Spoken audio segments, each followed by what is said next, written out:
తీసుకోవాలి. ఇప్పుడు మనం హైదరాబాద్ ఎలోన్ ఎన్ని టికెట్లు అమ్ముడుపోయినాయి తెలుసా? గెస్ట్ చేయండి. అబ్బాయి ఈలో పేర్లు ఉన్నాయి కదా, కొన్ని కామెంట్లు నొక్కండి. పోని నొక్కారా లేదా? అన్నీ నేనే చెప్పేయాలా? 3 కోట్ల టికెట్లు కట్ అయినాయి హైదరాబాద్ మాత్రమే. ఐడియా ఉందా?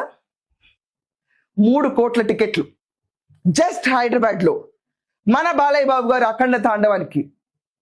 ఇది క్రేజ్ అంటే. మొదలు పెట్టాం ఏదో 2-3 హౌస్ఫుల్ షోలు నడిపాం, మేము వెళ్ళిపోయి పీకిన్ షో చేస్తాం అంటే కుదరదమ్మా. 3 కోట్ల టికెట్లు సత్తా అలగల కెపాసిటీ హీరో ఎవరైనా ఉన్నారా? చరిత్ర తిరగరాయాలంటే ఈ చరిత్ర నేనే రాసుకుంటారు, ఇంకెవరు రాయరు. పక్కకి వెళ్ళి ఆడుకోండి, క్లియర్ గా చెప్తున్నాను. ఇదే మా బాలయ్య బాబు గారి మీద ఖచ్చితంగా ఒక 5-6 ఏళ్ల క్రితం పాన్ ఇండియా మూవీ తీసుంటే ఫస్ట్ ఫ్యాన్ స్టార్ అయి ఉండేవాళ్ళు కాదా? కింద కమెంట్లు చేయి బాలయ్య వేసుకోండి. ఈ లోపు బుక్ మై షో యాప్ ని తొక్కి పడేసి పక్కన పడేసింది.